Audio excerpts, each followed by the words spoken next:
Comment avoir plus confiance en soi? Alors aujourd'hui, j'aimerais parler d'un sujet qui est quand même très important. On peut avoir envie d'avoir confiance en soi dans plein de domaines, pour plein de choses, pour plaire à quelqu'un, pour se plaire à soi-même, pour avoir plus confiance dans un moment donné, c'est-à-dire par exemple parler en public, aller faire une activité qu'on n'a jamais osé faire. Parfois, le manque de confiance en soi peut nous empêcher de vivre la vie qu'on aimerait avoir ou de faire une activité que l'on aimerait avoir. J'entends énormément, on me pose souvent la question, comment est-ce que je peux faire pour avoir confiance en soi? Et déjà, dans un premier temps, c'est quoi avoir confiance en soi? Avoir confiance en soi, c'est déjà de se sentir capable de faire quelque chose que l'on va faire dans quelques temps. C'est cet état, à un instant T, qui nous dit là je me sens capable de faire, j'ai confiance en moi de faire une tâche que je vais réaliser, que j'ai prévu de réaliser. On voit bien que c'est quelque chose qui est vrai à un instant T. C'est pas, personne ne devient confiant comme ça en se disant moi je suis confiant dans n'importe quel environnement, dans n'importe quelle structure. Par exemple, moi, ceux qui me suivent un petit peu savent que j'aime beaucoup faire certains sports extrêmes. On me demande de sauter d'un avion avec un parachute, je vais avoir plutôt confiance. Maintenant, on va me demander de créer une recette ou d'être dans les fourneaux pour faire un repas pour un mariage. Je vais me sentir beaucoup moins en confiance. On voit bien que ce sont deux choses qui sont un peu éloignées. Peut-être que certains vont dire effectivement je me sens pas du tout à l'aise en confiance de sauter d'un avion, et d'autres qui vont dire oui non mais faire un repas pour des gens, c'est plutôt je me sens plutôt à l'aise par rapport à ça. C'est bien à un instant T. Donc déjà je vous invite à ne pas vous dire je n'ai pas confiance en moi. Il y a bien des moments où vous avez confiance en vous. Cherchez-les. Déjà c'est important de chercher à quel moment vous avez confiance en vous. Parce que c'est pas un état global. La confiance en soi, donc je le disais, c'est pas quelque chose de fixe, de figé. Il y a des moments où on se sent plus en confiance, il y a des moments où on se sent moins en confiance. Ça dépend de ce que l'on a déjà vécu par rapport à ce que l'on prévoit de vivre. La première chose à faire, c'est déjà de comprendre et de savoir ce qu'est avoir confiance en vous. Je vous invite vraiment là à réfléchir à un moment, vous pouvez mettre pause si vous voulez, à un moment où vous avez déjà eu confiance en vous. Un moment où c'était facile pour vous, vous vous sentiez capable de. Un exemple tout bête, vous avez au début où vous étiez sur votre vélo, vous n'étiez pas très confiant je pense, je ne sais pas si vous vous souvenez de ce moment-là, mais au bout d'un moment, après, quand on commence à avoir l'habitude de fonctionner, d'avoir l'équilibre, etc., on a confiance en soi. Quel est le dernier moment où vous avez eu confiance en vous? Par exemple, on peut avoir confiance en soi quand on prend la voiture. Pareil, au départ, on n'était pas confiant. Et ça, c'est quelque chose qui, à force, on le fait. C'est quoi avoir confiance en vous dans quelque chose où d'habitude, où d'autres personnes peuvent ne pas avoir confiance en eux dans ce moment-là? La première étape, c'est vraiment de savoir dans quoi j'ai confiance, à quoi ça ressemble quand j'ai confiance en moi. Le deuxième point, la deuxième chose que vous pouvez faire pour avoir confiance en vous, c'est de faire comme si. J'aime beaucoup cette phrase qui est de dire ce n'est pas en étant quelqu'un de confiant que l'on a des comportements de personnes qui ont confiance en eux, c'est en ayant des comportements de personnes qui ont confiance en elles que l'on devient quelqu'un de confiant. C'est un peu compliqué comme phrase comme ça, mais finalement, ce que je veux dire, c'est en ayant des actions, de faire comme si. Les enfants, ils aiment bien et ils savent faire comme si. On faisait comme si tu étais le maître, on faisait comme si tu étais le docteur. Pareil, faites exactement pareil. Faites pareil, comme si vous aviez confiance. C'est-à-dire, la physiologie, je vous invite vraiment là à essayer, tirer les épaules en arrière, relever le menton, respirez, ouvrez les, souriez. La dernière fois en coaching, il y a une cliente qui m'a dit quelque chose d'exceptionnel, qui m'a dit je vois le super-héros avec la cape qui flotte dans le vent. Vraiment, faites comme ça. Et vous voyez que déjà, vous avez beaucoup plus confiance en vous. Parce que quand on n'a pas confiance, on a tendance à se recroqueviller, à faire comme ça. Puis là, on a vraiment tout le corps qui dit « j'ai pas confiance en moi ». Et en faisant comme ça, effectivement, vous allez vous montrer que vous n'avez pas confiance en vous. La deuxième chose dans ce deuxième point, c'est vraiment d'y aller, de faire le premier petit pas, de se confronter chaque jour. Le cerveau ne perçoit pas la différence entre une situation imaginée d'une situation réelle.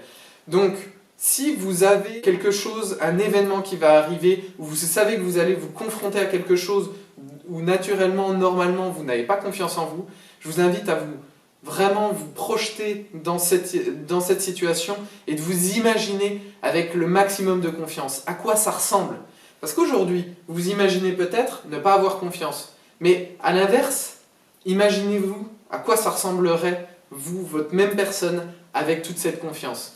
Par exemple, si je venais à aller parler devant 250 personnes, je m'imaginerais, ok, à quoi ça ressemblerait le Benoît en train de communiquer avec le maximum de confiance en soi. Quel est l'intérêt de faire ça? En fait, ça va vous entraîner, ça va entraîner votre cerveau à dire, ok, comment je vais faire? Quelle est l'action qui va me faire dire, ok, j'ai confiance en moi? Par exemple, ça va être justement la prestance. C'est quelqu'un qui a confiance dans ce cas-là, ça va être quelqu'un qui connaît son texte. Donc je sais qu'il va falloir que je me programme à connaître mon texte.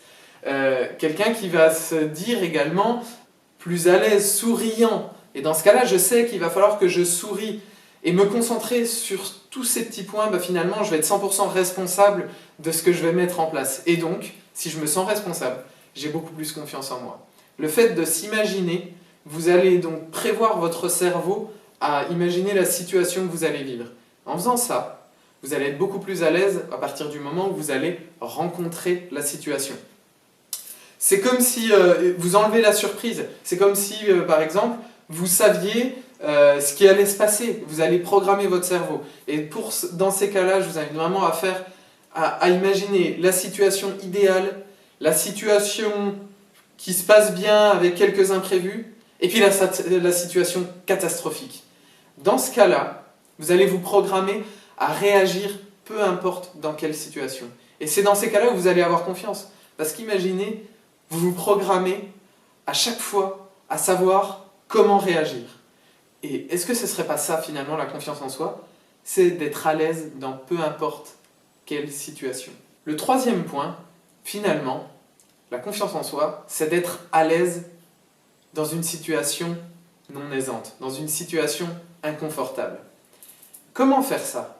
Finalement, c'est d'apprendre à aimer être dans l'inconfort, d'avoir confiance en soi dans des situations d'inconfort. Comment réussir à faire ça? Simplement en s'entraînant, encore une fois.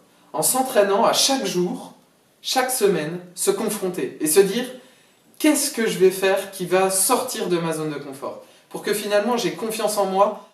L'inconfort est un état interne, c'est je me sens inconfortable dans cette situation, je ne me sens pas en confiance.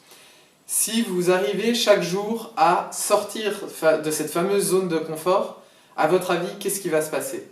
Petit à petit, vous allez avoir confiance en vous dans le fait de sortir de votre zone de confort. Donc peu importe ce qui va vous arriver, vous allez vous sentir forcément à l'aise dans n'importe quelle situation. Plus vous allez sortir de votre zone de confort consciemment, plus vous allez vous rendre compte que à chaque fois qu'il va y avoir un événement qui sort de l'ordinaire, qui vous confronte, qui vous challenge, finalement vous aurez confiance parce que chaque jour vous aurez vous-même pris la peine, fait l'effort de sortir de votre zone de confort et donc vous aurez confiance en vous, de vous dire si à chaque fois, chaque jour, je sais que je me confronte à quelque chose qui monte un peu là dans le thorax, qui me stresse, le jour où quelque chose va venir de l'extérieur, ce sera une situation normale. Prenez l'habitude, par des petites choses, les fameuses premières petites actions qui vont, ça peut ne pas être grand-chose, mais par exemple, pour moi, c'était de sourire. Je me souviens que dans la rue, j'étais très stressé, très anxieux, j'avais pas confiance en moi. Les premières actions qu'il y avait, c'était de jouer sur ma physiologie et de relever la tête et de sourire et de regarder les gens dans les yeux. C'est pas grand-chose, hein, on risque pas grand-chose, mais de faire ça déjà, je voyais la réaction des autres. Je voyais aussi que le regard des autres que je m'imaginais était très différent. Je voyais que le nombre de personnes qui étaient déjà comme ça dans la rue, qui marchaient la tête baissée et qui n'étaient pas en train de me juger. Pour moi, c'était ça, de relever la tête, de tirer les épaules en arrière et de marcher dans la rue. Et quand on fait ça, ces petites choses, eh ben, on se rend compte de plein. On a des actions qui sont très différentes. Vous savez, cette fameuse phrase qui est si vous voulez avoir des résultats différents, ben, ayez des actions différentes chaque jour. En faisant ça, je me suis rendu compte que j'étais capable de faire quelque chose de différent, d'avoir, par mes actions, d'influencer les réactions des autres différemment. Donc plus vous allez faire ça, plus vous allez vous confronter, plus vous allez vous rendre compte que vous êtes capable de faire quelque chose de nouveau. La suite de tout ça, ça a été de regarder avec plus d'insistance quelqu'un. Donc vous voyez que c'était vraiment étape par étape. L'étape suivante, ça a été de juste dire bonjour à une personne dans la rue avec un grand sourire.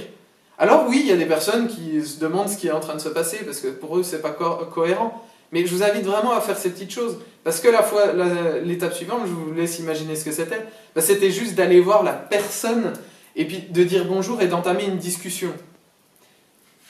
Si je m'étais dit dès le début, tu vas voir quelqu'un et puis tu lui parles, jamais je l'aurais fait. Mais pourtant, au final, le résultat, ça a été exactement ça. J'ai eu la confiance parce que j'ai mis des petites choses en place. La première étape, je vous le rappelle, ça a été de tirer les épaules en arrière, de sourire, de relever la tête et de regarder les gens dans la rue. La deuxième étape, c'était de regarder avec un peu plus d'insistance, de voir que finalement j'en étais capable. La troisième étape, ça a été de regarder quelqu'un avec plus d'insistance et puis de dire bonjour avec un grand sourire. Puis la dernière étape, ça a été de dire bonjour, puis d'aller voir la personne. Et on voit bien que finalement, plus on y va étape par étape, on scinde toutes nos actions, après on est à l'aise dans l'inconfort. Parce que j'étais stressé, je tremblais en allant voir la personne, mais j'avais eu toutes ces étapes et je m'étais dit, finalement, tu as la capacité, tu as déjà fait ça, puis ça, puis ça, puis ça, puis ça. Une dernière chose qui va vous permettre d'avoir plus confiance en vous, c'est de vous sentir et de vous forcer à vous sentir comme la personne la plus exceptionnelle que vous connaissez. C'est ultra important. Aimez-vous. Et comment vous aimez ? Simplement en prenant soin de vous. À aimer la personne que vous êtes. Enlevez toutes les pensées négatives. Vous savez, ces petites phrases qui disent je laisse tomber ma tasse, pardon pour le terme, mais putain, mais je suis con, j'en ai marre. Non, ça vous l'enlevez.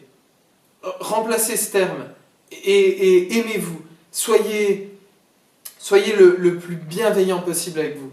Je sais que si vous regardez cette vidéo, c'est que vous êtes ultra bienveillant vis-à-vis des autres. Vous avez cette tendance à être gentil, très gentil, à vouloir apporter énormément aux gens. Soyez déjà la personne avec qui vous êtes le plus bienveillant, ça doit être à vous-même. Soyez bienveillant envers vous-même et aimez-vous. Regardez-vous dans la glace et trouvez tous les aspects positifs qui vous plaisent chez vous. Notez tout ce qui vous impressionne chez vous et entraînez-vous à avoir toutes ces pensées positives vis-à-vis de vous-même. C'est-à-dire, waouh, ça, j'ai réussi à faire cette étape-là. Ok, je me rapproche de la personne exceptionnelle que j'ai envie d'être. Soyez vraiment hyper bienveillant, hyper positif vis-à-vis de vous-même. Parce que si vous ne le faites pas, personne ne le fera. Je vous invite vraiment à mettre en place ces 4 étapes, c'est-à-dire la première, comprendre ce qui est pour vous, avoir confiance en vous, là où vous avez déjà confiance en vous. Faire comme si vous aviez déjà confiance en vous, c'est-à-dire imaginez-vous, mettez-vous en prestance avec la posture de quelqu'un qui a confiance. Vous savez, j'aime bien ce super-héros avec la cape qui flotte dans le vent. Mettez-vous dans cette image-là. Je vous rappelle, le cerveau ne perçoit pas une situation imaginée d'une situation réelle. La troisième chose, c'est de se sentir à l'aise dans des situations inconfortables. Mettez-vous, allez, challengez-vous chaque jour sur des petites choses qui vont vous permettre de vous dire « j'en suis capable, je suis capable de ». La quatrième chose, c'est d'être le plus bienveillant possible vis-à-vis de vous-même. Aimez-vous, soyez positif envers vous-même. Mettez de côté toutes vos pensées négatives et avancez. Je vous souhaite de passer une très bonne journée, une très bonne semaine. Prenez soin de vous et à la prochaine. Ciao.